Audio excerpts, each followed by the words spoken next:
Fran Drescher is a survivor. Having dinner, celebrating with a friend, and they broke the door down. I was a victim of a violent crime.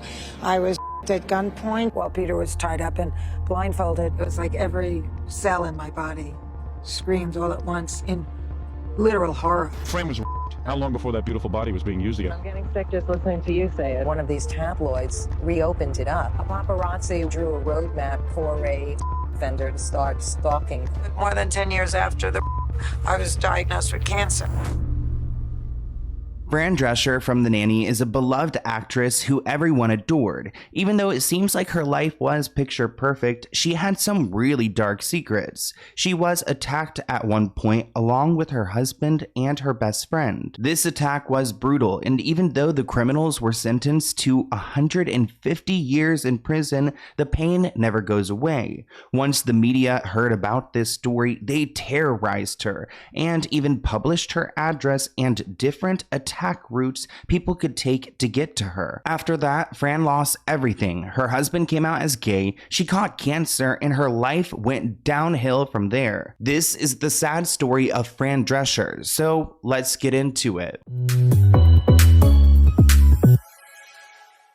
We all know and love Fran Drescher. She was best known for her role as Fran Fine in The Nanny, and we adored her through the television screen, but little did I know she went through one of the most traumatic experiences that anyone could go through. While she made millions of people laugh with her signature voice and wit, Fran's personal life included some very painful and traumatic experiences. And I just want to give you a trigger warning, it's not going to be pretty. To tell this story, I'm going to go through articles from 2017 through 2022. I'm going to go in a timeline order, and Fran seems to open up more and more about this incident as time goes on. Well, Fran sat down for a candid interview with an Australian talk show host on Studio 10, alongside with her high school sweetheart and her now ex-husband Peter Mark Jacobson. The two opened up about their experience as victims of a violent home invasion in 1985, in which Fran was tied up and she was harmed. We're gonna have to censor that. Harmed at gunpoint. Already I'm taken back because I'm like, oh my gosh, Fran, she's so sweet and innocent. I can't imagine someone doing this to her. Now, Peter, her husband, was attacked, tied up, and forced to witness the entire ordeal. I'm already traumatized. What the? One man ransacked the home while the other one R-worded Fran and a female friend who was also at their home at the time. So wow, these guys came in prepared, attacked, and it was brutal, and a lot of people involved. Let's go through one of her early interviews about this. Fran Drescher is a survivor. In 1985, while Fran and her husband Peter Mark Jacobson were having a dinner party at home, they were the victims of a shocking, violent invasion. Tied up, Fran was raped at gunpoint. The whole experience was so surreal because people who talk about having guns in the house and things like that, it would not have helped. No, it could have been used against us. So, there's no time unless you're going to... So it sounds like whoever came in, they had no way of defending themselves because they were so aggressive and forceful and ready for this attack.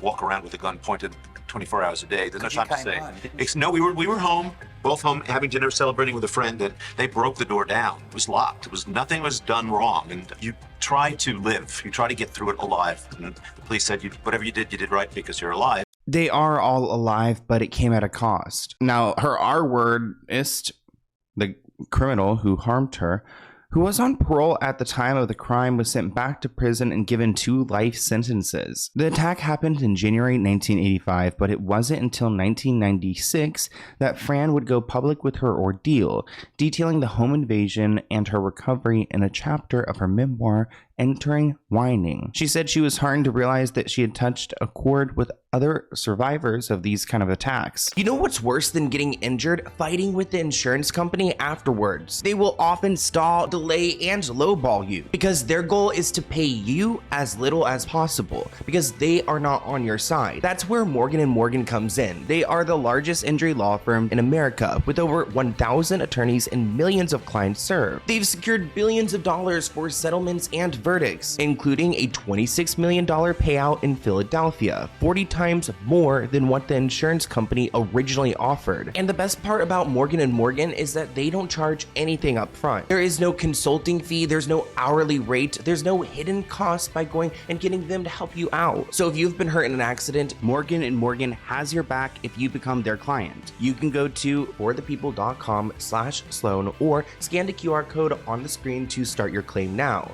You probably could get it submitted before this video is even over with, and it's not going to hurt to go and figure out how much you are owed. Thank you, Morgan & Morgan, for sponsoring this video, and enjoy.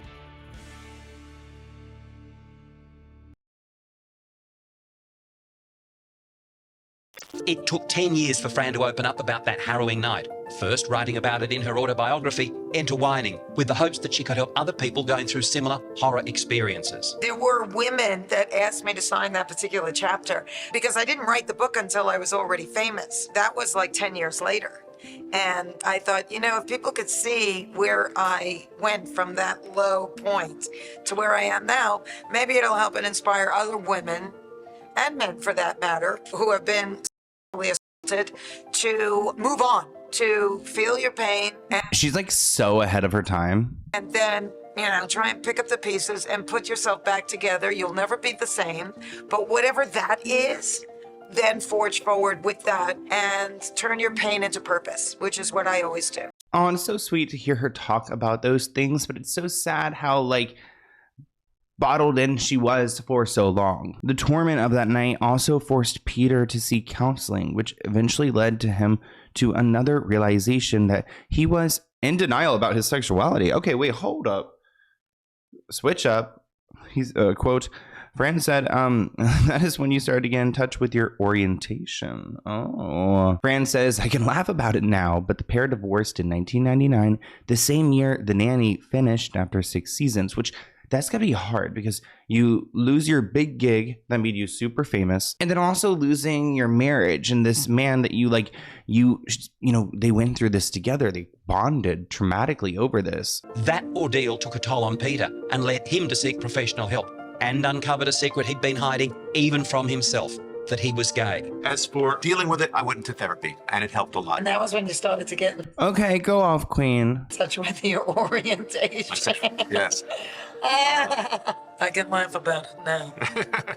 Now That interviewer's face, though, it lit up. You can't deny. He was like, oh. He's like, let's get into it. And he's smiling, too. She's like, what is going on?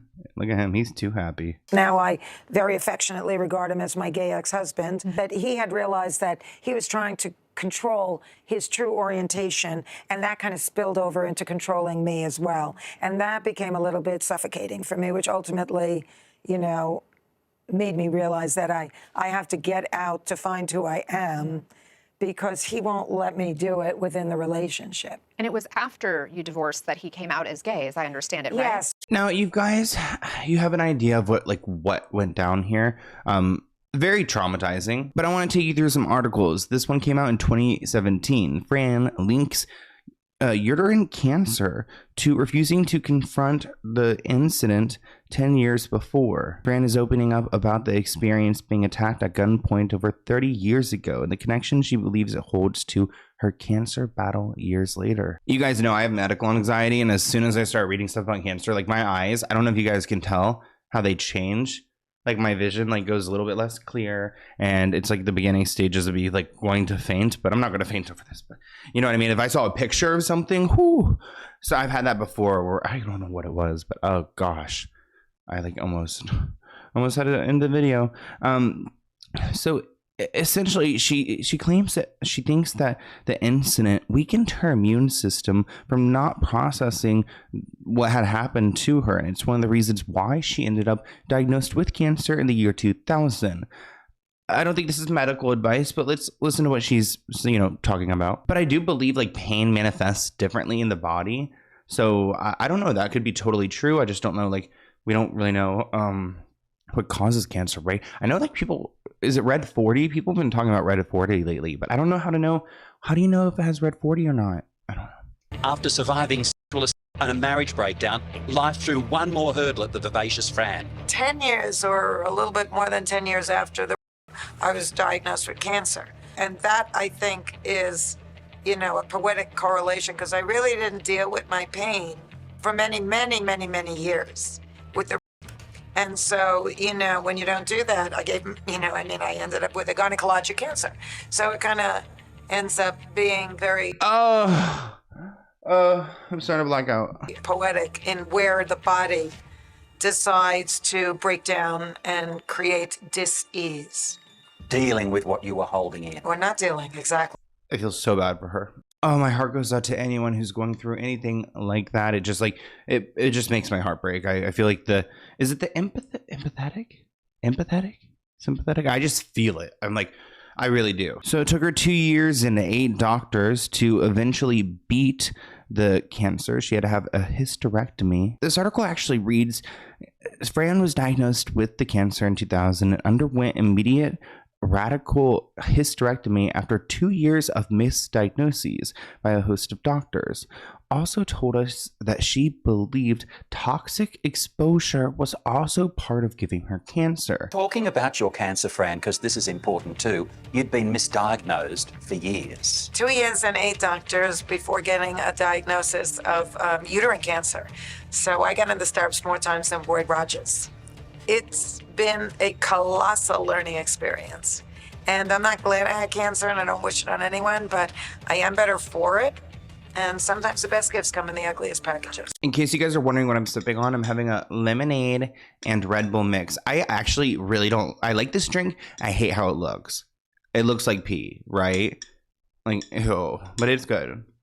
I guess it's the Red Bull that makes it really yellow. And it's the lemonade that makes it like thick and cloudy. Ew. Ew. But her cancer diagnosis led to her and Peter actually rekindling a friendship. He said, I got a call from her manager and she told me that Fran has cancer. I hadn't spoken to her since that last day. I was very angry because I didn't want to get divorced. She did. I wasn't out yet. Which is interesting because I guess he had some own interpersonal issues with like coming out and coming to terms with it. And keep in mind, they divorced in 1999. It was not what it's like nowadays. Granted, it does seem like we're going back in time, though. I don't know if I'm going to have the right to marriage. Can you guys comment below if anyone's like smarter than me when it comes to the current political policies and stuff? Like, can gays get married still?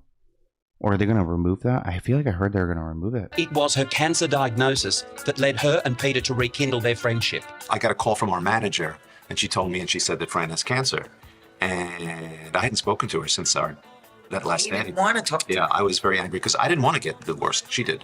I wasn't out yet, or He thought he was bi, but he was too controlling for me, and I had never been with anyone since I was 15, and I just felt like a bird in a gilded cage. But then in hindsight, he realized that he was controlling me because he was so controlling himself. And I gave him his freedom to explore his true orientation. And once he was able to do that, then he became more relaxed in his life. Okay, so Peter and Fran, they're all good. I'm tired of talking about them. I want to talk about the attackers. Let's talk about how Fran helped the police identify her attacker in the 1985 home invasion. Now, she did an interview with CNN to talk about how she was able to go and identify these attackers. She and her friend were able to. We had been victims of a violent crime, him, me, and my girlfriend, one night. And it was a very ill-fated night. You've spoken publicly about this. Yes, You were and I've raped written about it too. at and- gunpoint Yes, with a home invasion situation. by a man we didn't know, and his brother, and he was on parole. It's Oh, man, we didn't know his brother. very disheartening to think that he was incarcerated and then he was let go, and then he went on a rampage. And I was, not the only woman that he had. When my girlfriend was there, and she was too, while Peter was tied up and blindfolded. But She claims that she has a photographic memory, which she was able to translate that to the artist who sketched what he looked like. Based off of that, they were able to just know who this guy was. Which again, like, can we keep the bad guys like incarcerated? Like the ones that we know they're gonna get out and go and attack women like this? Like, let's just keep those ones locked up. I have at least the closure, which a lot of women sadly do not have, but I do, that, he's locked away now for good and will never do that again. And I don't have to think I see him every time I turn a corner. I wasn't really famous. It wasn't like anybody was that interested in what was going on in the life and times of Fran Drescher. Not until The Nanny. When I did The Nanny, I wrote what became the New York Times bestseller, Enter Whining, because it means a lot to them that somebody like me could show that, life can go on.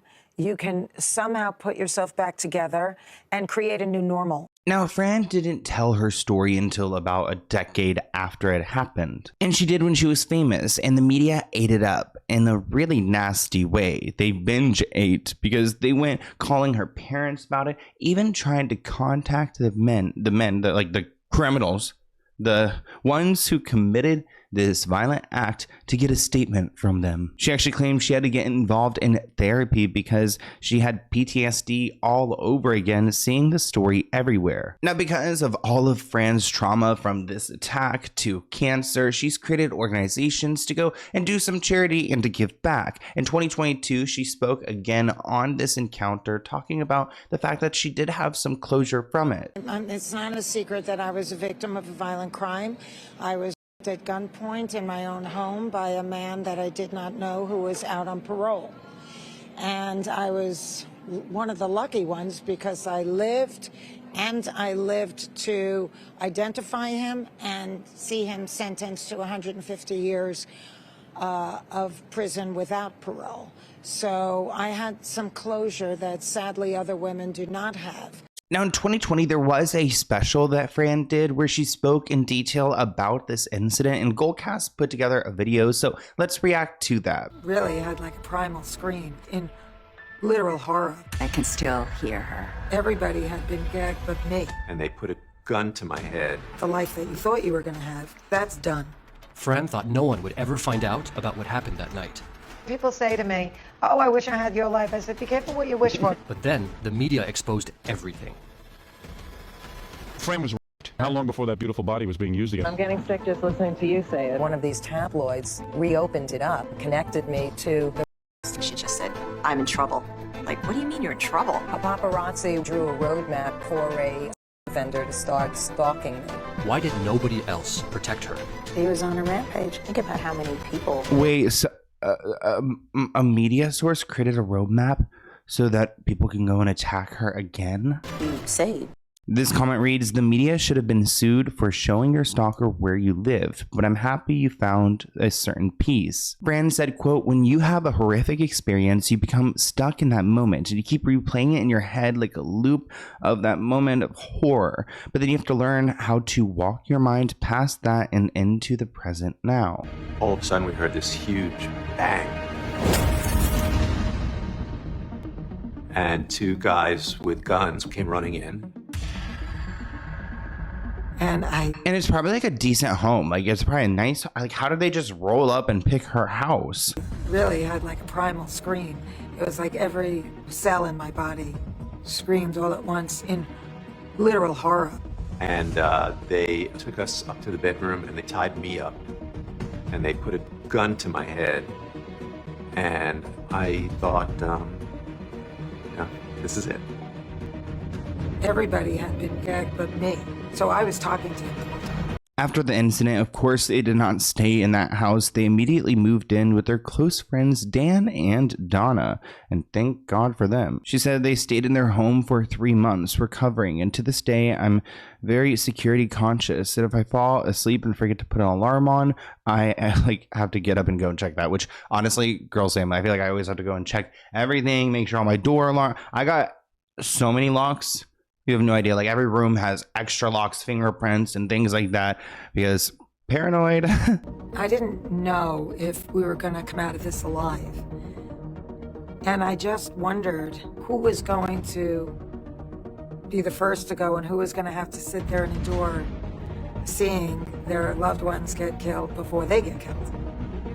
We received the phone call from Franny crying out that 2 men had broken in and had her and Judy at gunpoint, and they made Peter watch.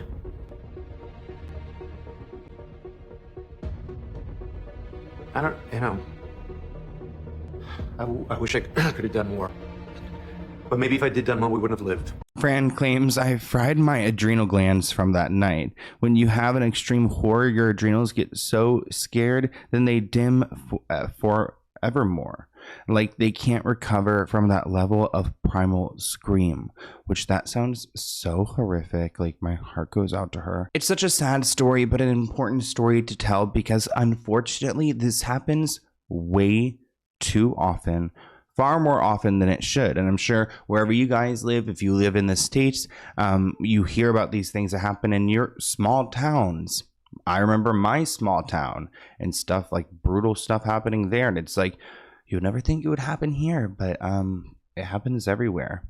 So sad, so scary. Please be safe out there and protect yourselves. I love you guys so much, and I'll see you in a new video soon. Bye, guys.